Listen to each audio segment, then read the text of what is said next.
Welcome to my quick skirt. I'm going to be using some embellishments and not sure which ones, rickrack, little hearts, checks. You need my Frocks and Frolics pattern. It's free and you can download it from Sew Mama Sew directly from this site. Then we've also got some really lovely fabric which is from Fabricworm. It's a company called Birch Fabrics which supplied this fabric, and it's fantastic quality. I really love it, all the way from California.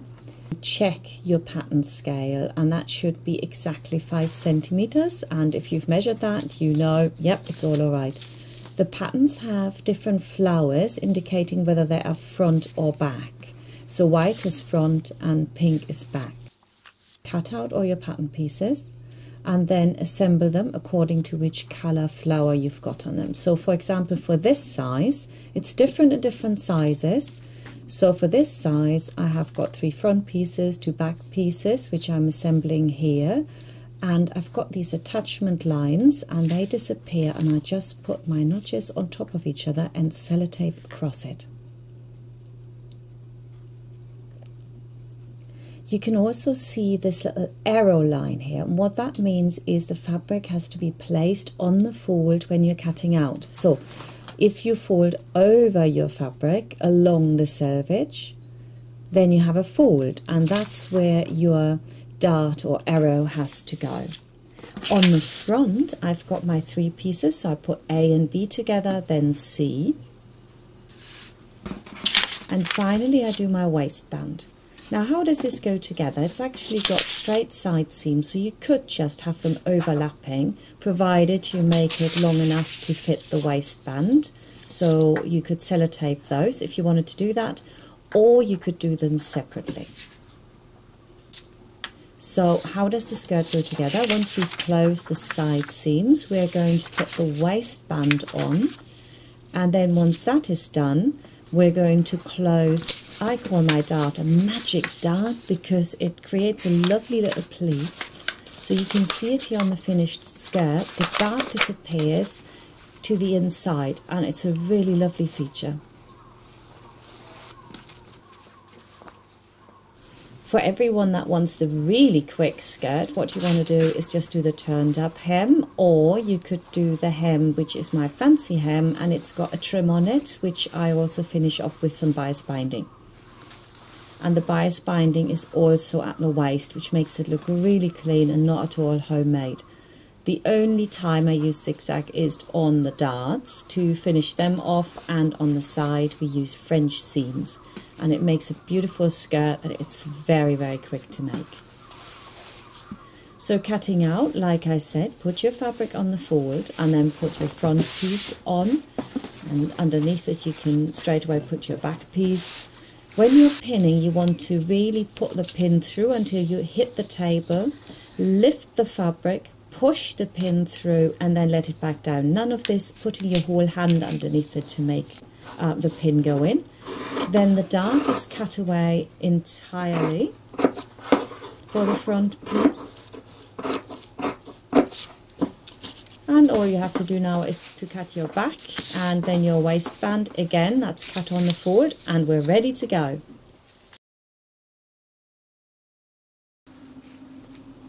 First thing to do is to put a little bit of filine onto the upper part where the waistband is actually going to be folded over. That gives it stability, as you can see here on the skirt, because we're going to put some rickrack on. So once that's ironed, you want to fold it over and finger crease it so it's 2 centimeters lower than the waistband line.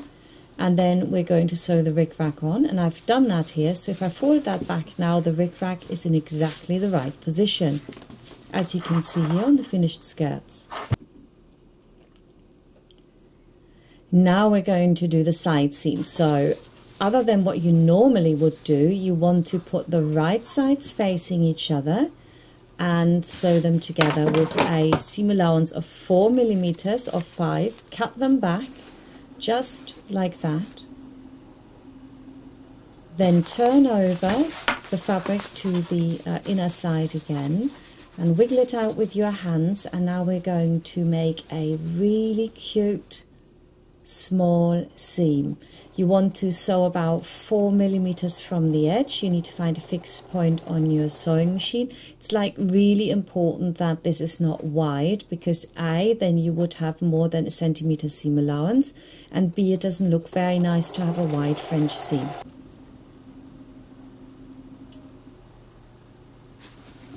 Next, we're going to hem the skirt, and I'm going to show you the plain turned up hem first. You want to turn your hem up 3 centimeters, then turn it in 1 centimeter and press both.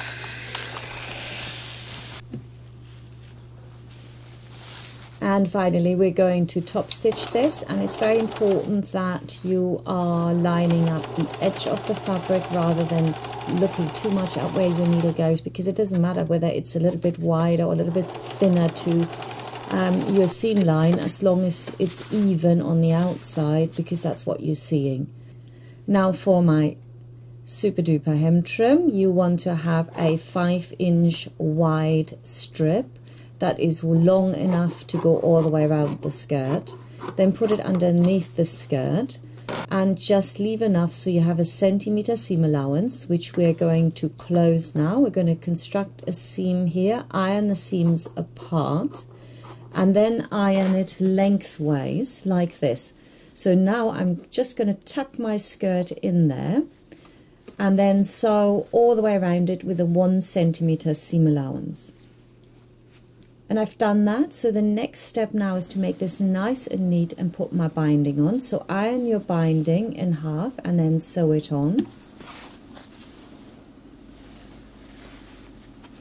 And all I have to do now is just drop down the upper fabric to about, what, 2.5 centimeters. It depends what you like. You could do a little bit more, you could do a little bit less. And you pin it evenly, and the pins should be just above that line. So the distance to the far edge is more important than the shorter distance. So you want to top stitch that now, and your hem is finished. So this is my fancy hem. Takes a bit of time, but I do think it's well worth it. So see which one you prefer.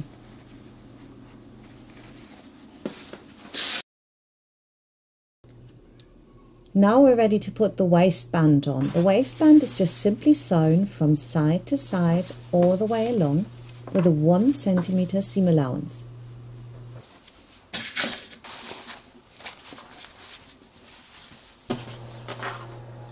So I've done that now. Please iron your seams upwards into the waistband. We can now close our dart. So just put the fabric on top of each other, and we're going to start with a centimeter seam allowance at the top, and then we're going to run it out really slim, about a centimeter below the dart. So place it under the sewing machine, go straight down until you get to the waistband, and then let it just run out really slimly.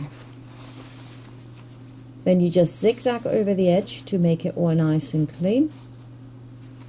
And your dart's finished. Now you want to make sure that you iron the dart not towards the middle but towards the outside, and that creates that lovely little pleat. To make this look really nice and to really pop, I'm also going to bind the upper edge of my waistband. Then I'm going to turn the waistband down, and I pin it all the way around so that my binding is just below the edge of my waistband. And then from the outside, you need to sew in that seam directly in it so it's not even visible. And you do it all the way along, and you now created a super easy tunnel for your elastic.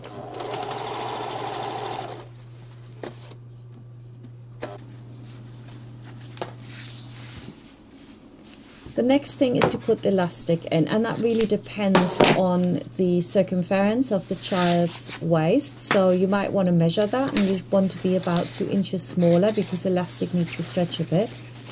So I'm going by the rule of thumb about half the width. I want to gather it in twice, so half the width and a little bit more. So pull it through so you see a little bit of elastic standing, and then what you do is you sew in the seam to secure the elastic, and then you can pull it through to the other side and arrange it and see and measure, is it the right width for the child that it's for. And then you want to secure it on the other side as well. You need to flatten out that area and put a pin in so that when you're sewing it's really easy to do. Thank you very much for watching, and I'll see you next time.